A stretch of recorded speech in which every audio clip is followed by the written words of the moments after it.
तो दुर्भाग्यवश यहाँ पे एक रेडियोलॉजिस्ट भी नहीं टिक रहा है। ये डॉक्टर गैरोला यहाँ पे इन्होंने अपनी सर्विस दी, और हालांकि उन पर बर्डन काफ़ी था, 3-3, 4-4 दिन बाद लोगों को टाइम मिलता था, बल्कि कई बार नंबर 1 हफ्ते के बाद आता था। उसमें तो मजबूरी अस्पताल की भी, उनकी भी मजबूरी थी। लेकिन मेरा ये कहना है कि क्योंकि पूरी डिपेंडेंसी श्रीनगर पे है, इस मेडिकल कॉलेज पे पूरी डिपेंडेंसी है।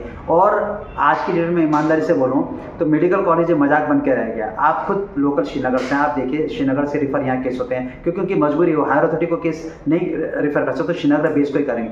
जितने ऊपर हॉस्पिटल है रुद्रप्रयाग चमोली में, उनकी मजबूरी है कि श्रीनगर मेडिकल कॉलेज को ही हस्तांतरण केस को करेंगे, आप डायरेक्ट नहीं कर सकते। और आश्चर्य है कि जैसे हेड इंजरी के, कार्डियक के, आपके और भी जो टिपिकल केसेस जिसको बच्चों को भी सीखना होता है, जैसे वो केस इमरजेंसी पहुंचते हैं, विदिन हाफ एन आवर वो केस, उनको मजबूरी है अस्पताल की कि उनको वो डिस्चार्ज करने पड़ते हैं और उनको रिफ़र करने पड़ते हैं। तो सीरियस केसेस के लिए क्या रेफरल सेंटर है, ये बड़ी दुर्भाग्य की बात है। 3 किलोमीटर में 2 अस्पताल तो हैं, लेकिन दोनों में एक ही सुविधा आपको मिल रही है, लेकिन वहाँ भी न्यूरो सर्जन नहीं, वहाँ भी कार्डियोलॉजिस्ट नहीं, वहाँ भी रेडियोलॉजिस्ट नहीं, और वही दिक्कत यहाँ पर है। तो मेरा कहना है कि आप 4 मत दे दो, एक सॉलिड को परमानेंट बिठा दो, और सॉलिड 2, 1 से भी काम नहीं चलेगा, 2 कम से कम रेडियोलॉजिस्ट यहाँ पे चाहिए।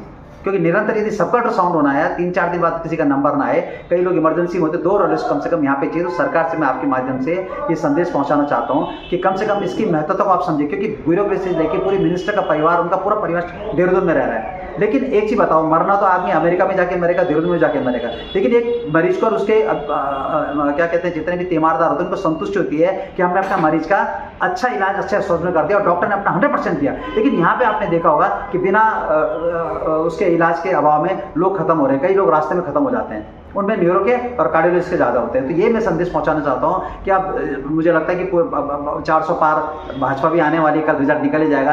अब मैं उनको बधाई देते हुए ये कहना चाहता हूं, सेंट्रल तक अपनी आवाज़ मोदी साहब तक पहुंचाना चाहता हूं कि आप कहाँ का घर घर में आप तक घुसना संभव नहीं है, लेकिन कम से कम उत्तराखंड सरकार को आप इस बारे में जरूर इनको पुशअप करिए कि कम से कम इस सेंट्रल हॉस्पिटल जो अस्पताल की स्थिति है इसको नाजुक न रहने, इसको बिल्कुल अपडेट करें, जैसा आप और चीज़ों में अपडेट कर रहे हैं, सड़क से लेके, पानी से लेके, और पूरे संसाधन आप दे रहे हैं, पूरे हिंदुस्तान को दे रहे हैं। लेकिन हमारे संसाधन तब हमारे लिए हैं जब हमारा शरीर जीवित है। शासन स्तर से बहुत जल्दी ही रेडियोलॉजिस्ट यहाँ नियुक्त कर दिए जाएंगे और रेडियोलॉजी की सुविधाएं फिर से मिलना शुरू हो जाएंगी।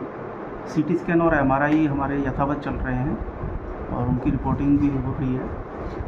सर, हमारे पोस्टें कितनी खाली हैं, कितनी पोस्टें थी और कितनी पोस्टें जनरेट आप लोग कर रहे हैं, आप व्यवस्थाएं आप आगे कैसे करेंगे? विभाग में जो रिक्त पद हैं उनको शीघ्र ही भर दिया जाएगा और शासन स्तर से प्रयास चल रहा है। सर, क्या कारण है कि जो मैडम ने छोड़ दिया और कितने समय से यहाँ पे रेडियोलॉजी नहीं हो पा रहा है? नहीं हो पा रहा, अल्ट्रासाउंड नहीं हो पा रहा है। मैडम ने अपने निजी कारणों की वजह से जो है त्याग पत्र दिया है। मैडम का नाम क्या था? डॉक्टर ज्योति जोशी।